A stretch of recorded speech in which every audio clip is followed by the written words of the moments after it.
આપી શકે, પણ કિરીટ પટેલના ખિસ્સામાં કાયદો છે. એણે શું કર્યું કે શ્રી સુખપુર વડાલ કિસાન જૂથ સેવા સહકારી મંડળી વડાલ, આ મંડળીએ યુનિયન બેંક ઓફ ઇન્ડિયામાંથી ધિરાણ લીધું છે, છતાં પણ આ મંડળી જેડીસીસી બેંકની અંદર મતદાર બની ગઈ, કેમ કે કિરીટ પટેલની બોગસ મંડળી છે.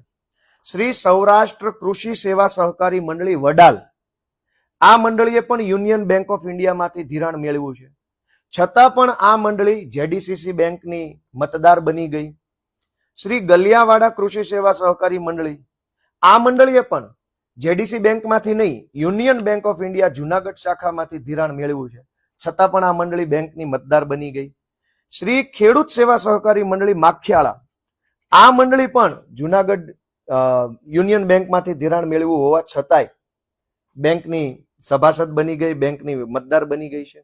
દોસ્તો, અનેક પ્રકારે કૌભાંડો કરી, ખોટું કરી, કાયદાના ચિત્રા ઉડાવી કિરીટ પટેલ જુનાગઢ જિલ્લા સહકારી બેંકના 2020 આસપાસના સમયમાં ચેરમેન બન્યા, અને એના પછી ખેડૂતોના નામે લૂંટફાટ ચલાવવાનું, કરોડોના કૌભાંડનો એક આખો ખેલ ચાલ્યો.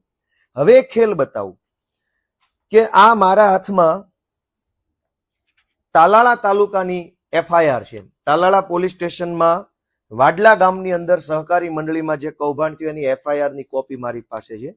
ગામનું નામ વાડલા, તાલુકો તાલાળા, એફઆઈઆર નંબર 0676. એફઆઈઆર ની તારીખ છે 6/10/2023, એટલે કે કિરીટ પટેલ આવ્યા પછી કૌભાંડ આવ્યું. કેટલા રૂપિયાનું કૌભાંડ છે?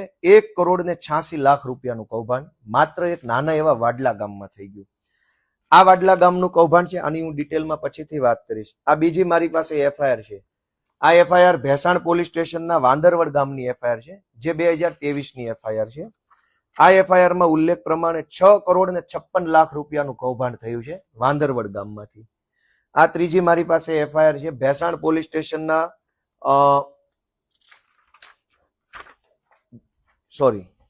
આ મારી પાસે એફઆઈઆર છે ગીર ગઢડા પોલીસ સ્ટેશન, એનું ધોકડવા ગામ છે. એફઆઈઆર નંબર 770 2023 ની એફઆઈઆર છે. આ એફઆઈઆર માં 33 લાખ રૂપિયાની ઉચાપતનો ગુનો દાખલ થયો છે.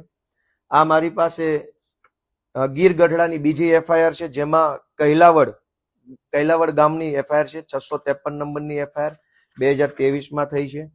73 લાખ રૂપિયાનું કૌભાંડ નાના ગામની મંડળીમાં છે.